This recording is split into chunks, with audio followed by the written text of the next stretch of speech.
All right, hey team, we've been talking a little bit about storytelling and the power of storytelling and how important it is for all of us to see that you can overcome things and you can work through difficult situations with some resiliency and you can learn. And I'm certainly no different, so I want to share with you a story today of how, I've been through some challenging things in my own life with the hopes that you can learn something, and I always certainly learn something every time I talk about this. So happy to share with you the story of my oldest daughter.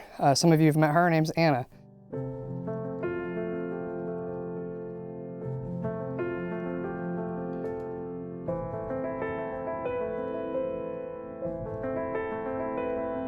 So about 11 years ago, we were living the good life. So career was going well.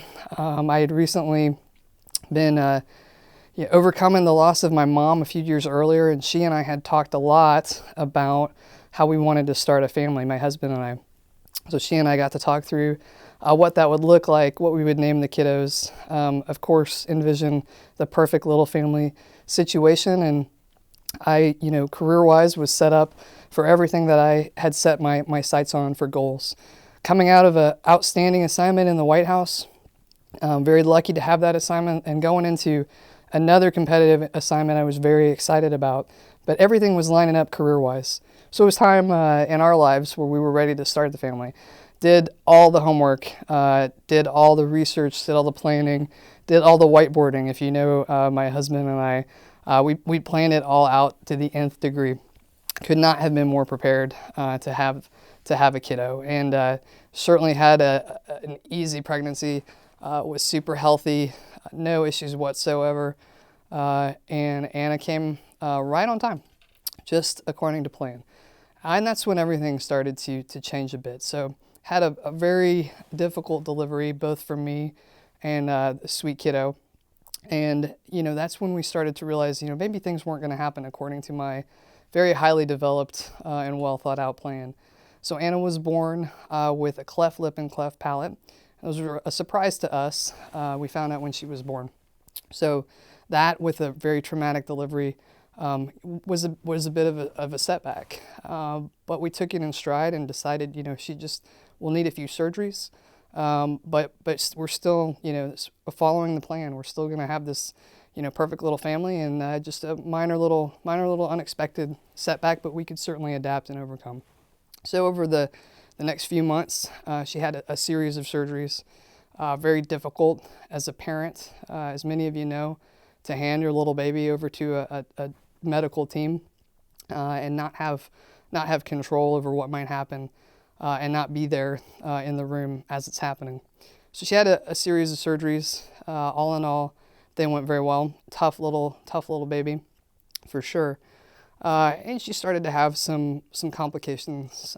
She was, struggling to gain weight. I was struggling to feed her. We were up at all hours of the night for that first year, just trying to keep her healthy. But all of it was just every little thing that challenged us, we took as, just a minor setback into what will eventually be, of course, a normal, typically developing kiddo. We still had that kind of, very model family planned out in our head, and didn't think anything was going to change that. So my husband deploys to Iraq, and it's about the time that I have gone back to work, and we're getting adjusted to the new routine. Shortly after that, Anna was scheduled for another surgery, this time to repair her palate. It was the last remaining surgery of the series that we knew was coming. And this one a little bit more significant than the past surgeries, so longer, a little bit more risky. But we had been through several at this point, and I was just ready to get it over with and get her home and help her heal up. But during the surgery itself went well, but towards the end, as the team went to extubate her, she stopped breathing. So she couldn't start breathing again on her own, and that led to a whole series of complications where she had collapsed lungs, heart challenges. We ended up in the ICU for I don't even remember how long, and it was really touch and go in that situation. We thought a few times that we were going to lose her.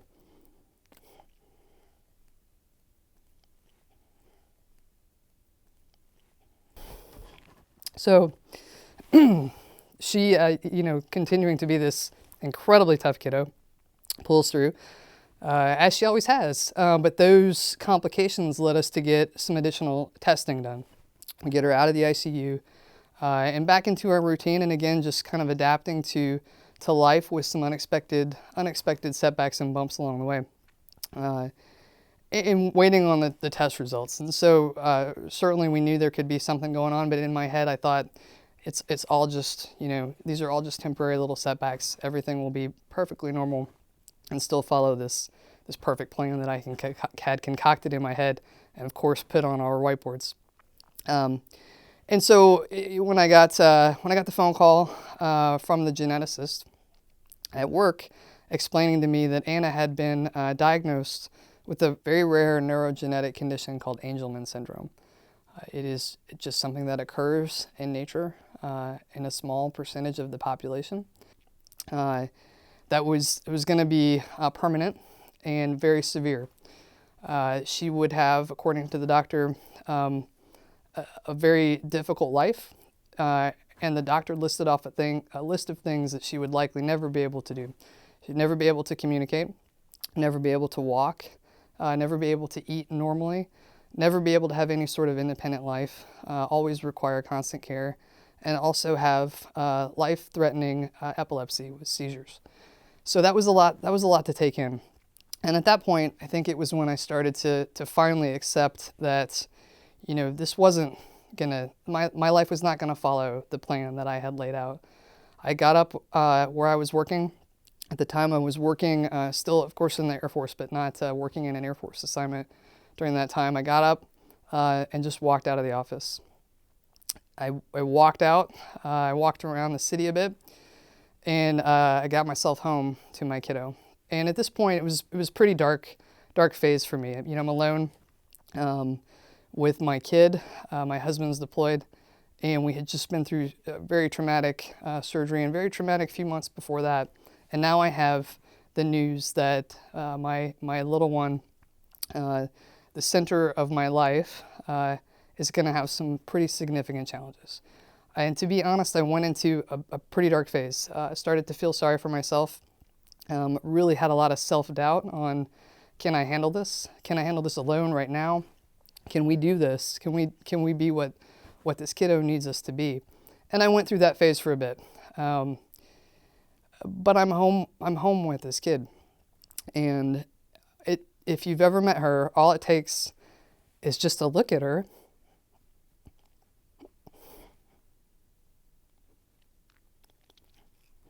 You just really have to look at her, and she's not going to let you feel that way for very long. So we moved through that phase, and honestly, I think it was a bit of grief. So I think it was grieving the life that we thought we were going to have, me and her, and my husband when he returned, and accepting what life was going to be. And that's a mindset change, but it's also a perspective change. The things that were important to us before, those primo assignments, the career milestones, all of those kind of awards and accolades that were so important to us, to me, before, just became not important. And focusing everything that we could on giving her the best possible experience that we could give her became our goal. And so I began to think through what she would need us to be, and we refocused life around that. She's a fighter, and us finding out her diagnosis so early in life enabled us to fight for all the therapy and services that she would need and give her a head start. And so as we progressed with her treatments and therapies, I kept reminding myself that, and she, of course, kept reminding me that she gets a vote. Nothing is predetermined. So she gets a vote in all this, and she wouldn't let us wallow in self-pity for long. So she started to tell us exactly the path that she was going to put herself on. And she did learn to walk, despite what the doctors said she couldn't do. Oh, look at you! Good job! She certainly communicates in her own way, but she certainly communicates. Good. She loves to eat. She's a kid after my own heart. She loves to eat. She loves to laugh and have fun and express emotion and go to Disney World and go to the park and play with her friends and show me new tricks on her iPad. All things that there's no way that doctor 11 years ago would have predicted that she could have done. And there was a period of time when I didn't think we would be able to get there. But because of her strength and because of some supports that I had and that we had, this kiddo has proved a lot of people wrong. And so I learned several lessons during all of this. One, I learned you can plan everything to the nth degree if you want to. And that's certainly how we had approached life. But life isn't always going to follow those perfectly concocted plans. You have to be able to adapt and learn and overcome. And that's still something that I think I'm learning today. I also learned how unique the Air Force family is. They provided the space and time that I needed. They checked in on me, offered to bring food, knowing my husband was deployed and we were going through this difficult situation. I had plenty of Air Force friends and family that did all that they could to help. Was also extremely grateful to not have to worry about medical insurance and paying medical bills during that incredibly difficult time. I could just focus on getting Anna healed and home and moving on. I've also learned that you can do hard things. I think when you're faced with challenge, my first instinct was a self-doubt. But over time, you start to learn you can do hard things. And it's nothing special about me. My kid demanded it, and that's what she got. And so you can certainly do hard things. Over time, I also learned that you can take a situation like this and use it to do some good. So we've tried to help as many families with our same or similar situation as we can to help them through the kinds of things that we learned throughout our system and our process. We've tried to improve our Air Force processes where we can. And we've become advocates for my daughter's condition and for the care that she needs. And it's empowering to make yourself a part of something bigger and to turn a challenge into a cause. And we continue to do that.